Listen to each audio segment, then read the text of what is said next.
pendiri Wahabi yang bernama Muhammad bin Abdul Wahhab itu murid dari tokoh Yahudi intelijen Inggris namanya Jeffrey Hamper.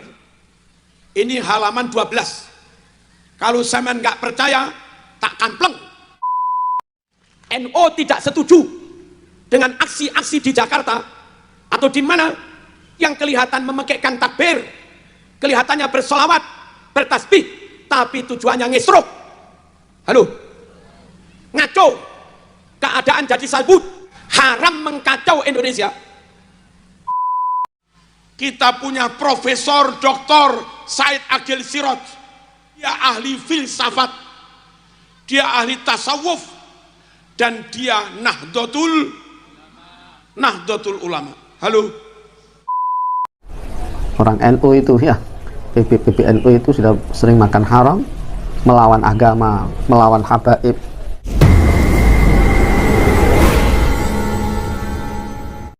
NU tidak setuju dengan aksi-aksi di Jakarta atau di mana yang kelihatan memekekkan takbir, kelihatannya bersolawat, bertasbih, tapi tujuannya ngesruk. Halo, ngaco, keadaan jadi salbut, haram mengkacau Indonesia, haram ngesruk Indonesia. Meskipun yang mengesruk kaum bersorban tetap haram, haram ngacau negara, meskipun pakai coba, meskipun pakai takbir, tetap haram. Saya kira juga semua orang tidak akan setuju ya ketika ada orang-orang yang ingin melakukan kekisruhan ataupun sekelompok orang yang ingin berbuat kerusuhan. Tentu kita tidak setuju dengan hal itu. Nah, tetapi yang dimaksud oleh Pak Marzuki Mustamar tadi adalah aksi-aksi yang ada di Jakarta. Ya, siapa lagi kalau bukan aksi-aksi demonstrasi yang dilakukan oleh umat muslim beberapa tahun lalu. Salah satunya yaitu aksi 212, yaitu aksi bela Islam. Ataupun aksi-aksi yang lainnya yang ditujukan kepada pemerintahan ataupun mengkritisi pemerintahan itu dianggap mengkisruh atau membuat kekacauan seperti itu. Karena bagi mereka itu pemerintahan itu tidak boleh kita mengkritisi seperti itu. Karena ya kita samina watona saja seperti itu, tidak perlu kita mengkritisi pemerintahan karena bagi mereka itu pemerintahan ini sudah sempurna gitu. Lantas siapa lagi kalau bukan masyarakat yang mau mengkritisi pemerintah? Siapa lagi coba? Padahal aturan di negara kita juga membolehkan karena negara kita itu menganut sistem demokrasi dan bukan menganut sistem monarki seperti yang ada di Timur Tengah. Apakah benar hal itu bisa dihukumi haram seperti apa yang dikatakan oleh Marzuki Mustamar tadi? Sebelumnya kita simak dulu cuplikan video berikut ini. Di Saudi Arabia tidak boleh demo, karena di Saudi Arabia itu kerajaan. Kerajaan akan menangkap orang demo, monarki. Kalau mati ayahnya, naik anaknya. Tapi Republik Indonesia pakai demokrasi. Demokrasi salah satu mengungkapkan ungkapannya adalah dengan cara unjuk rasa. Menunjukkan bahwa dia tidak senang, turun ke jalan. Dan tidak ada yang mengatakan 212 tunjuk rasa. Itu hanyalah untuk menunjukkan solidaritas, aksi damai. Asalkan demonya tertib dan baik, maka itu termasuk bahasa komunikasi dalam sebuah negara yang katanya negara itu adalah demokrasi, katanya. Di sebagian negara, demo adalah salah satu alat komunikasi antara rakyat dengan atasan, dengan pemerintahan. Dan itu bisa terjadi karena mungkin kalimat itu kalau disampaikan melalui parlemen kurang fasih, kurang jelas, atau kurang bisa diperdengarkan, atau kurang didengar. Sehingga sebagian tempat ada yang namanya demo itu sebenarnya untuk demo bukan membuat kerusakan. Di Timur Tengah, dimanapun, di Saudi dan sebagainya, haram hukum demo dan sebagainya, itu nggak boleh. Karena memang aspirasi yang disampaikan di situ sudah disusun, ada tingkatannya. Ini ada majlis sya'bi. Kalau tidak puas dengan ini, sampaikan ke sini, sampaikan ke sini. Jadi semuanya diatur, supaya nggak ada kerusakan-kerusakan turun ke jalan dan sebagainya. Maka ketaatan pada penguasa, ulil amri pada situ, wajib hukumnya. Nggak boleh dilawan. Mutlak di sini. Jadi kalau Anda tanyakan hukum demo kepada saya akan jawab seperti itu umumnya. Tapi sekarang, pemerintah kita memiliki sistem yang tidak sama dengan di luar. Mereka sendiri yang menyuruh kita untuk melakukan itu, karena membuat sistem dalam pemerintahannya. Ya di Undang-Undang 9 tahun 1198. Ya di bab yang pertama, pasal yang pertama, di nomor yang ketiga, posisi paling kiri sebelah bawah.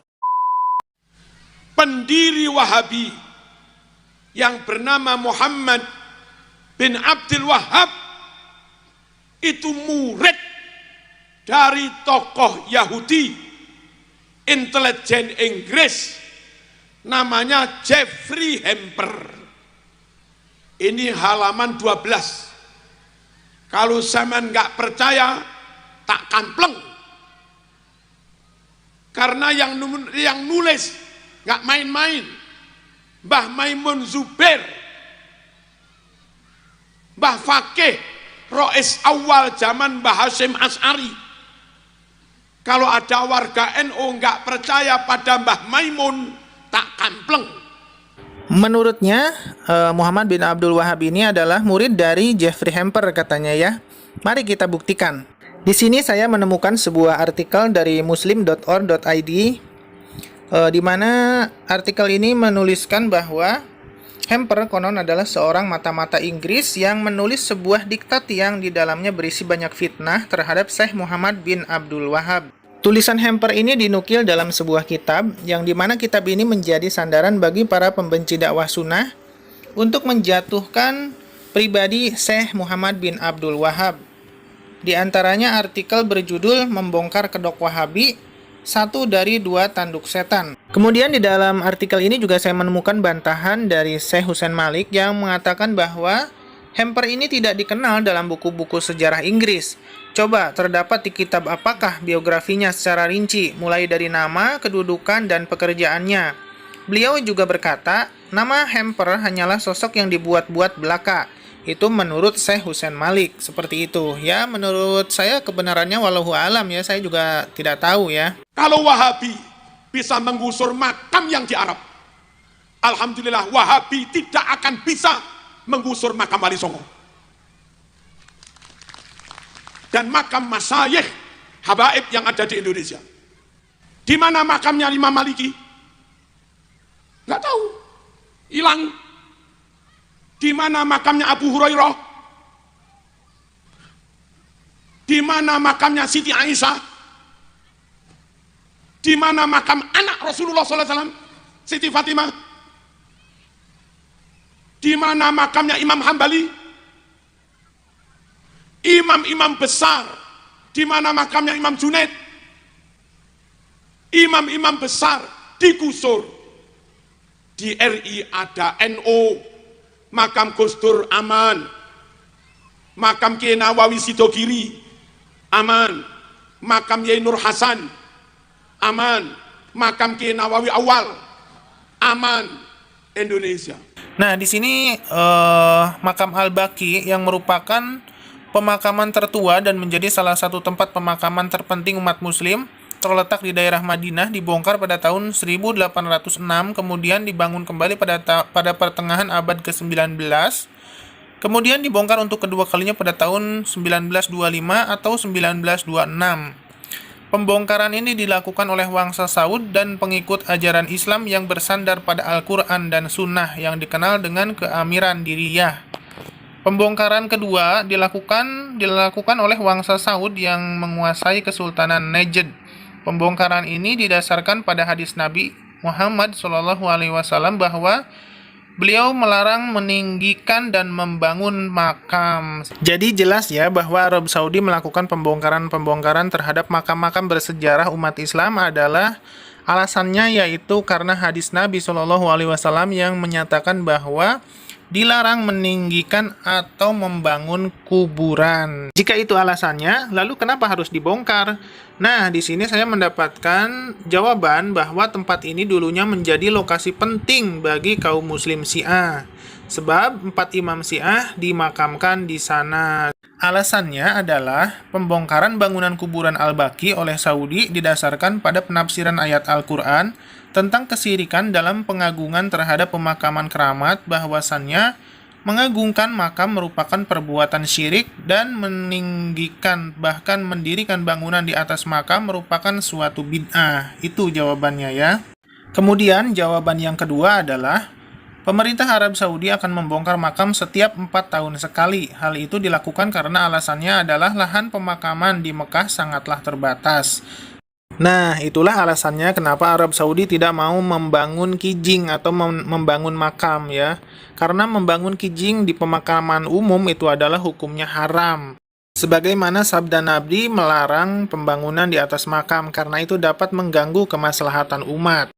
Kemudian pernyataan ini juga dipertegas oleh pengurus besar Nahdlatul Ulama Kiai Haji Abdullah Samsul Arifin yang mengatakan bahwa Islam mengharamkan pemasangan kijing makam di tanah pemakaman umum ya. Jadi ini adalah pengurus besar Nahdlatul Ulama sendiri yang mengatakan seperti itu. Kalau kita bangga karena orang itu apal silsilah, sampai Nabi Adam dia kuasai silsilah.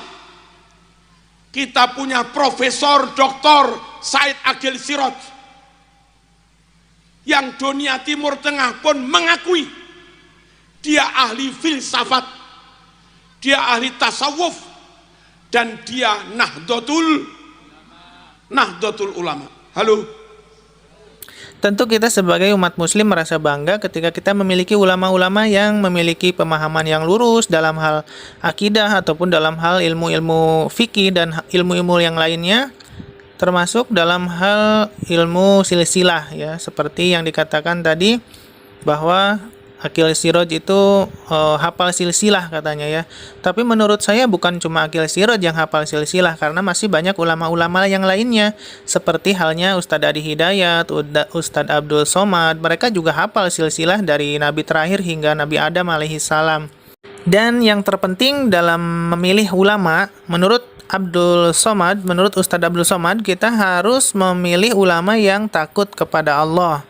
Jadi jangan kita melihat dari detailnya, wah ini profesor nih, profesor doktor. Kita tidak perlu melihat dari segi itunya ya, tapi kita lihat apakah dia benar-benar takut kepada Allah dan apakah dia benar-benar menjalankan syariat Islam secara kafah atau hanya sepotong-sepotong gitu. Karena di zaman sekarang ini banyak ulama-ulama yang memiliki pemahaman